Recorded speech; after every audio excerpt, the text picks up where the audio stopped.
Yeah, before we start, just want to thank all of our fans who traveled to East Lansing this past week. They were great. You could feel their presence in the stadium. And as we get headed into Big Ten season, I just want to remind all our fans that we do have the best fans in the land, and we are the standard for excellence. And we always handle ourselves in first class, and so excited to see everybody out here on Saturday. And secondly, just want to congratulate Chris Ward, who's going into the College Football Hall of Fame. I'm going to be celebrating him this weekend, and also 3 former Buckeyes that are going into the Ohio State Athletics Hall of Fame: Jeff Logan, Braxton Miller, and Matt Wilhelm. So excited to celebrate their accomplishments here this weekend as we head into Iowa. Thank you very much, Coach. Let's open up the press conference over here to the right. Don Taberry, WVNS. All right, Coach, take a look at Iowa. How much does the competition level go up as you look at them, and how big of a challenge is it? Yeah, huge challenge. This is a challenge for all of us. This is a very good team. They play physical. You guys know who they are. They have not changed their identity in a long time, and they have very, very good coaches and physical players, a veteran team. So, we're going to get challenged in a lot of areas, and this is challenging our whole building this week. We got to have a great week of practice. They're going to be coming hard. They're physical. They're well coached. They're fundamental, and they have an identity. So, we know what a challenge this is going to be this week, and so it starts right here. Well, actually started right after our practice on Sunday, and get in here, watch the film, and then it's going to start here on the practice field. We've got to have a great practice today. Far right, Jeremy Birmingham, the podcast. Right, on Saturday, Jordan Hancock was talking post-game about Caleb Down, saying he's like a coach on the field. Obviously, a guy who's a sophomore in college who's played 4 games here. There was a middle part of the game where he was on the sideline. Basically, I could see him coaching up Jordan on the field. How different is it to have a guy of that football IQ and that ability combined, and what has he meant to the defense, even though he hasn't had what a lot of people consider splash plays until this last week? Well, I think for the first couple of games, the game got a little bit lopsided later on, so you just don't, you don't see them playing a full game. But that's here now, and Caleb made some huge plays in that, especially in that middle 8 there. His first off, his preparation is remarkable. Just the amount of work he puts in, and his ability to play really fast certainly is part of his makeup. But when you put preparation in and you know what you're looking at and you can react faster because you put that much preparation in, that's a sign of a veteran player. He plays that way. He's got great energy. He's a great teammate. He does communicate well. But even late in the game, he's encouraging the younger guys. He knows what it means to pull along other guys, and he's shown that. There's also a certain level of calmness back there when he's back there with Lathan. These guys have played a lot of football. They've seen it. There's no panic. But they're also identifying the things that they got to get fixed. To hear a reminder for the rest of the coaching staff, what's important in recruiting now and how the game has changed. Yeah, it certainly has changed, and you never can quite predict what it's going to look like for everybody's journey. But he's somebody that's certainly since he's even been here in a short period of time made a huge impact on us. Spencer Holbrook, Letterman Row. Ryan, how did you assess the 2 right guards that you were playing on Saturday? And do you think that you guys will come to a conclusion on which one of those 2 could be the permanent guy there? I don't think we're there yet. We'll kind of see how the practice goes. There was nothing on the film that set one ahead or behind. They both graded out similarly. So when that happens, we feel like, if we can, parse out the reps, then that helps both of them play better and stronger in the game. So we'll see how the preparation goes this week and decide as we get closer to the game. Cameron T. Robinson, The Athletic. Ryan, when you look at Iowa, obviously really good defenses, Right. but especially against the run, you look at them up front, what stands out about the way they contain people when that's on the side of the field? Yeah, it doesn't matter, what year you watch them. It's, the same guys inside. They're just, they play with great technique. They're well coached. They understand how they fit into the defense. Their pad level's low. Their hands are low. They play physical. Like you said, they run to the football. Coach Parker does a great job in making sure they understand how they're being attacked. And, you just look year after year, it's similar in terms of the statistics and the production. And they know what they're recruiting there, and they do a great job. So it's a real challenge for our offense this week, and we got to have a great week of practice. Dylan Davis, Delaware Gazette.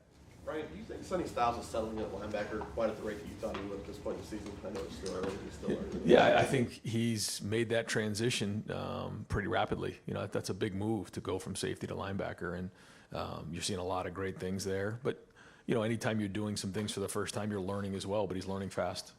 And real quick, the last offensive play of the game for you, you weren't too happy with Julian. Was he not supposed to throw the ball there? I guess what happened in that whole thing? If he was going to throw it there, he better complete it. I can tell you that. But you know, those are the type of things that you can't replicate, even though it's late in the game and the score is what it is. Like, you know, we got to learn. We got to push through those things. You got to put that you know, back of your head and learn from those things. So we were excited to get him that rep and learn from that rep, which I know he will. Bill Landis, Kings of the North, and the podcast. Ryan, it seems like every week you guys have kind of layered some kind of change up onto your run game. How do those conversations go with you and Chip and Justin to decide what you're going to pull out a certain week and maybe what you're going to maybe keep on the shelf or something down the road? Yeah, it's constant. It's going on right now. You know, we're constantly going back and forth and trying to figure out how do you put your players in position to be successful. How do you give them enough that, you know, they're doing what they know well, what our fastball is, but also having some change ups along the way.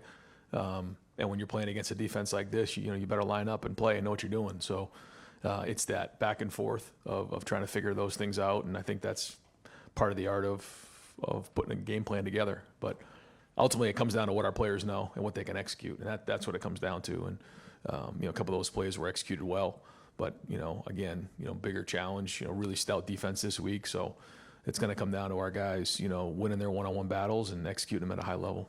When you guys ran a pretty cool play against Marshall where I think you pulled 3 guys. And then I think you ran the same play against Michigan State, but you used a Mecca instead of a second tight end. When I'm assuming it's Chip that throws that idea out, or are you just like, yeah, let's try a Mecca there? Or is any part of you like, I don't want to have a Mecca block on Mike linebacker in the hole?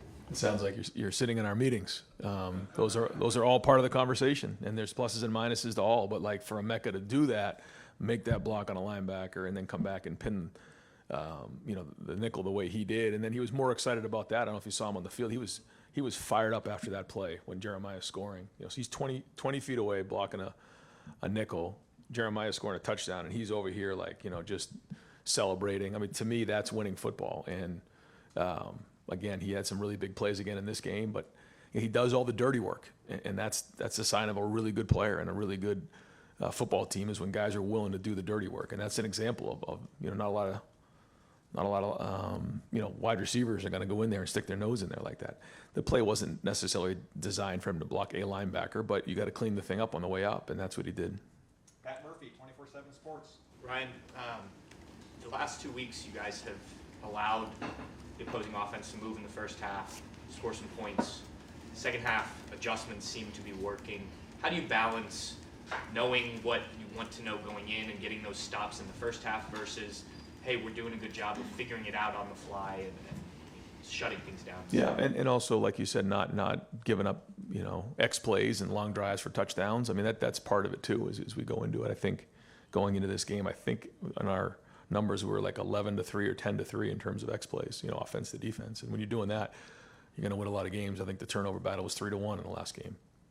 You're going to win a lot of games if you do that. So we have to, you know, focus on some of those things, but also, like you said, you know, we want to get stops. We want to, you know, force 3 and outs. So there's a back and forth on that, and constantly talked about. And you know, we're going to deal with the same thing this week. These guys are you know, made improvements in a lot of, you know, areas on offense, and I think they're playing really well. So again, another challenge for our defense here is these guys come in. Has the iPad helped that, being able to adjust maybe quicker than a year ago when you have to get to the locker room and talk about a lot of stuff? It's the same for both sides. So I'm with you, but I think the communication has been good. But you know, they also have the video too, so they're watching film, so they're making adjustments along the way. But yes, I do think for the communication part of it, it has you know, made that a little bit more streamlined. Tony Gertman, Buckeye Huddle. Brian, I assume you're familiar with PFF. Yeah. How do you feel about that being like the front-facing grade for how college football players play in a game? Yeah, I think it all comes down to, you know, who's actually doing the grading, and if it's accurate, great. But I think it's hard sometimes for them to know exactly what their job responsibility was. That being said, you know, I think generally it's in the ballpark. but I don't know, if somebody who doesn't really know what's expected on a certain play is going to give the same grade as a position coach who knows exactly what's going on. So that's kind of my take on it. Do you tell your players, don't worry about that, you get the real grades from the coaches? Like, do you have It never really comes up, quite honestly. Yeah, I mean, it's not something that our guys have quite talked about all that much. Dan Hope, Lebanon Warriors. Ryan, you guys switched kickoff returners again for the second game in a row for Mecca. Kind of what went into that decision, and do you expect Mecca to continue in that role going forward? We going into that game, we felt like there was, a chance of, them trying to steal a possession, and Brandon was really good up front, and Mecca, fielding the kicks back there. We just felt like that was the right personnel. We're going to try to make the best decisions on a weekly basis based on the personnel of our guys and what we're going up against. And, based on, the way he was kicking the ball anyways, a lot of them were out of the end zone. So, we try to figure all those things in. And the good news is we do have some different options to go with and, different scheme this week. So, we'll move some more pieces around this week. Stefan Kreisnig, Cleveland.com. We saw Wednesday, right before we spoke to you, Aaron Nolan get his flag stripe and kind of the reaction that came with that. Why do you think that tradition and those kind of moments are celebrated so much by the players, even the veteran guys that have had it removed for years now? Yeah, not to get too much into, in particular air, but I think when you see somebody who, you say like earn their stripes, and they've taken their black stripe off, when they've really earned it, I think there's a sense of accomplishment there. And I think that was the right time for Air. He's done a really good job. These past couple of weeks of focusing on getting better. That's his focus right now, is just getting better. And everybody has different journeys along the way, and he's got a team that really cares about him, and he's improving every day. And I think to be recognized like that, to see, okay, I've come from a certain place, I'm not near where I need to be, but I've earned the respect of my coaches and my teammates, and that's a huge accomplishment. And it was good to see him get his stripe off. When Josh was talking about it a few weeks ago, he said his first year for Josh Fryer, all he thought about was getting his black stripe removed. I guess how much is that something, an initiative for maybe the younger guys who don't see the field as much, to have something to play for and practice and whatnot? That's it. Yeah, that's it. What are you working towards every day when you walk in the building?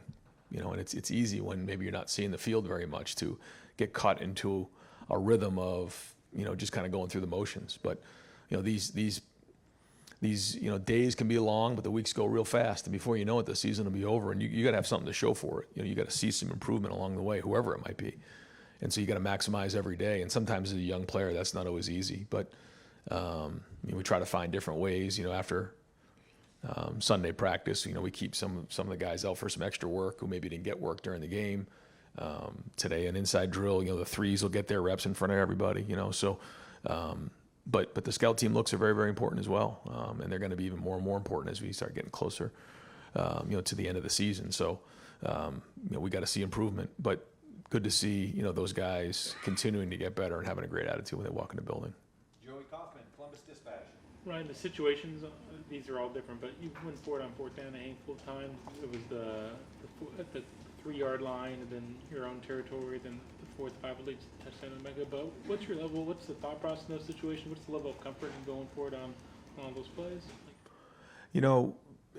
Some of it has to do with where we are on the field. In particular, I'd say that 4th and 5 play. If we were maybe a little bit further in and had a little bit more of a high percentage field goal, maybe we would have taken the field goal at that point. But felt like we were right out of that range, and so there was a timeout, and we came over and decided that we had a good play. That's a big part of it as well. You got to feel like you have a good play that you're going to go to.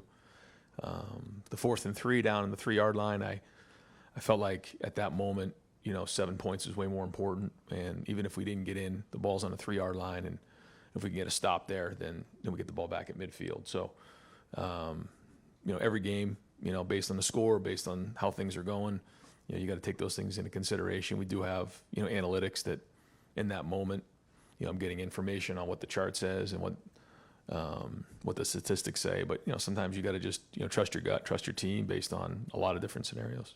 On paper, you guys are going for it a little more this year than on fourth down last year. That the analytics part of it, is it having a super senior quarterback and Will just?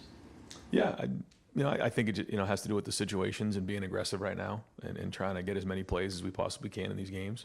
But we'll look in each week. We'll try to do what's best to win the game, and that's the most important thing. Far left, Jeff Gilbert, Press Pros.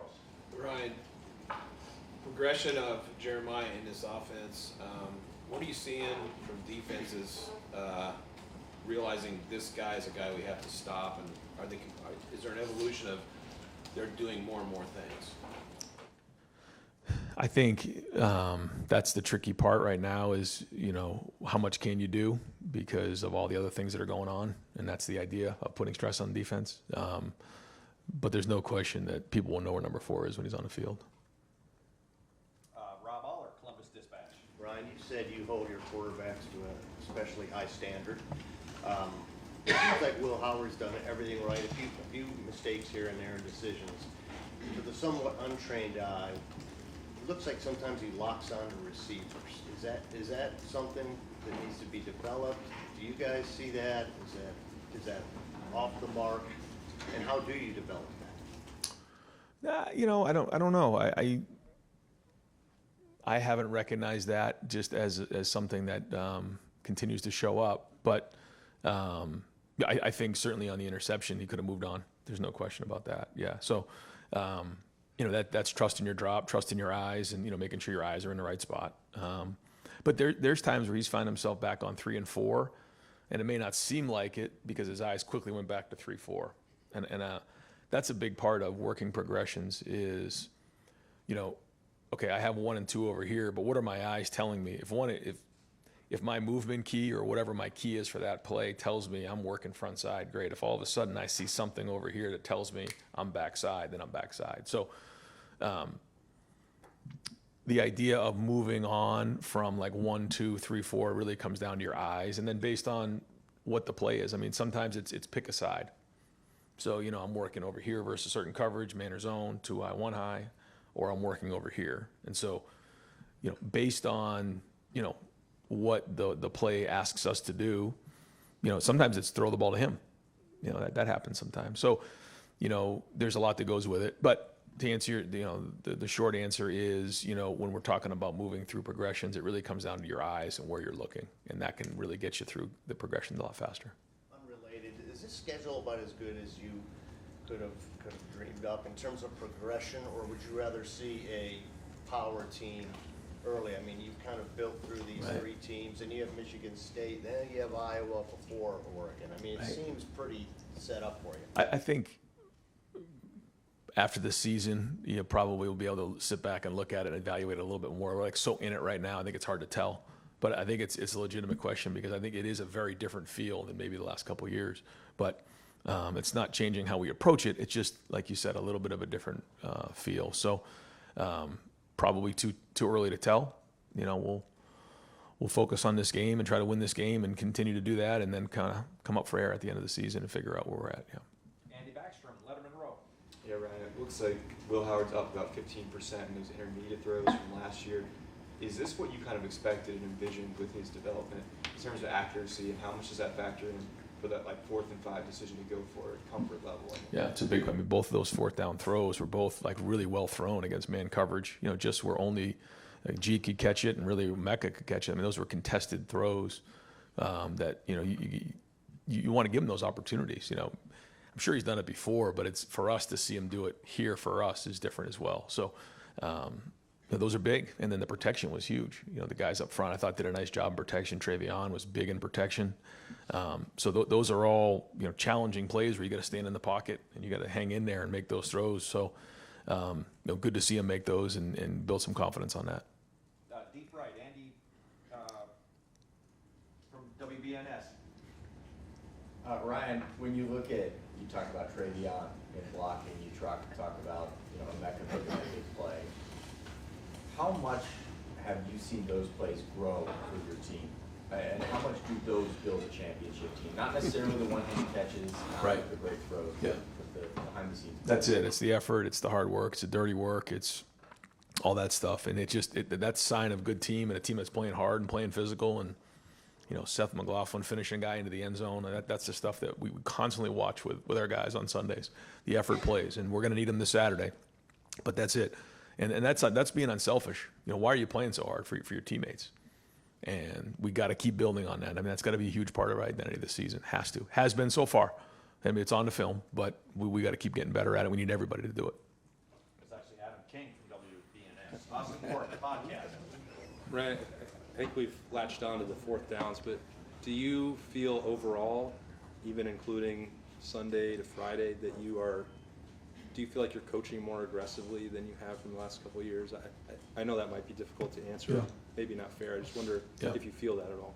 I think with this team and just in my role, you know, you can target things a little bit better. You can be on things a little bit better. You can, you know, give more thought to, you know, how you're addressing the team, you know, how you're addressing the coaches, you know, the overall approach, you know, focusing on what really matters, which is like how hard you play and your fundamentals and the big picture things. So, you know, whatever it is, you know, but it's also this team. I love this team. I love the way they play, you know, so like every day when I wake up, I put 2 feet in the ground to try to, you know, do everything I can to help this team, you know, reach their dreams and goals, because these kids are unbelievable and they're giving everything they possibly have, and we got to keep pushing them as coaches, and that's our job. And, you know, it's their job to take the coaching and continue with the great chemistry we have and great effort. So we got to put a great game plan together, give it to the players, and then have a great week of practice. But yeah, I mean, we're all coaching aggressively. Yeah. Stephen Means, Cleveland.com. First of all, you make a quarterback going through progression sound like it's the easiest thing in the world, as if it's not like chaos going on back there. But kind of to follow up on some of the blocking stuff you've been asked today, sometimes when people bring up toughness, I think people just dumb it down to just, oh, can you push that guy further than Right. he pushes you? And Right. there's a lot more to that. And when you've been having those conversations over the last couple of years and trying to get that through to your team, how much of it is just simply the execution of a play? Because it seems like whether it's the wide receivers or the offensive linemen or even the tight ends or even what Travion's doing, there's been a bigger focus on executing, and now you're seeing that happen on Saturdays. Well, it's got to continue. Let me go back to the first thing. I think it's every coach's job to make things that maybe aren't simple. They're not easy, but you got to make them simple as coaches. You know, it's 1 to 2, it's A to B, and it's not always that easy, but like it's simple, and that allows players to play fast and with discernment. So I think whether it's a quarterback or anybody else, like that's really important as coaches. We can't have these guys thinking too much. We got to put them in drills, got to put them in teamwork during the week, and keep it simple for them. You know, and let them play, and let them use their athletic ability. But no, I just think, you know, the effort's been good so far. You know, we're practicing that way on Tuesdays and Wednesdays in particular, and so, you know, it's showing up, you know, during the game, and but we got to keep pushing. We got a long way to go this season. It seems through the first 4 games, you guys have made an emphasis of getting as many guys snaps as possible. You've even said as much. As you move into maybe this middle part of the schedule, how do you balance that, trying to still build depth at them positions, but also whether it's right guard, whether it's linebacker, maybe narrowing some things down and focusing on who your best guys are now that you're in this part of the schedule? Yeah, we got to win. We got to win this game. This is going to take everything we got to win this game. So we're going to in this game right here, we're going to put the best players in there to win the game. Period, and that's it. I mean, that's the focus right now. Bill Rabinowitz, Columbus Dispatch. Another question about Iowa's defense. You're right. I mean, I think everyone knows that. You think of Iowa, you think of their defense. Yep. Norm Parker, they've done the same thing. But, you know, they're not getting 4- and 5-star guys generally. It's a developmental program. Right. What is it about that defense that makes it so hard? Is it just they make you earn everything? Yeah, and you know, they know what they're developing, and they're you know, typically veteran players who have played a lot of football before. They're usually not 18, 19, 20. They're usually older guys. They have some young players in there, but they usually have guys that have matured, and they're physically mature and mentally mature and emotionally mature, and they understand the defense. And this is a great example of a defense coordinator who keeps it simple. Not easy, but it's simple. I mean, it's you know, they know how they're going to get attacked, and so they work those things, and so, you know, they know what their weaknesses are, they know what their strengths are, and they know how to protect certain things, and that's, you know, when you have continuity over a certain amount of time with the staff that he has and the way that they do it, and playing complementary football, understanding how you fit in with the offense, defense, special teams. That's what you got.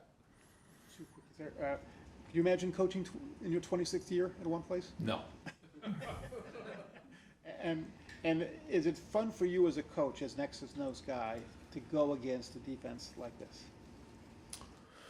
Yeah, it's a challenge, but it's going to come down to the players. So we've got to do a good job of keeping it simple and letting them play. That's it. You know, if you start to get into a situation where you're going to out scheme somebody, it's not going to go well against these guys. So we got to keep it simple. We got to let them play. Give them an advantage. In terms of putting them in the situation to be successful. But to say we're going to out scheme Iowa, I think that's not going to happen. You got to play hard. And final questions, Tim May, Letterman Row. Thanks, Jerry. Going back to a little bit of what Austin was asking you and a little bit of what Bill Landis, I know they're connected, but number one, do you think you've thrown enough variety out there the first part of the season for when y'all line up in a 4th and 5, the defense really doesn't have a real grip on what you're about to do? And then number two, when you turn a 4th and 5 or whatever it was into a touchdown, does it feel like instead of throwing a punch, you're throwing a haymaker? You understand what I'm saying? Yeah. I think we're always trying to do that. We're trying to make sure that we can't get narrowed in on what we're doing, and that's by design. But yeah, I mean, there's certain plays in a game, those game-altering plays that you got to make, and we made those plays the other night. That's just the truth. I don't think we always played great the other night, but we made the game-altering plays. We forced 2 fumbles down the red area. The 4th downs we converted on. That goes the other way. It's a different game. That's just the truth. And so the issues are always there. We got to identify what the issues are and get them addressed and get them fixed and keep growing on those things. But you're right. I mean, those plays are the ones that have to be made in a game. We all know how important some of those are. And they'll swing an entire game. So, I think identifying that is appropriate. And one of the quickie, just to follow, do you guys as a staff, I thought staffs used to go over with officials in pregame somewhere what formations you might throw out there that might catch your eye and don't, and it looks like a couple of times the last couple of weeks, y'all have run kind of the same kind of thing, but the official didn't recognize it. The flag was picked up eventually, but do y'all still do those things? We do. Yeah. We have after the 100-minute meeting, they come in and we just go over different things, things maybe that, are a little bit different formation-wise, so it doesn't catch them off guard, and any concerns that we may have. Thanks, man. Yep. All right, guys. Yep.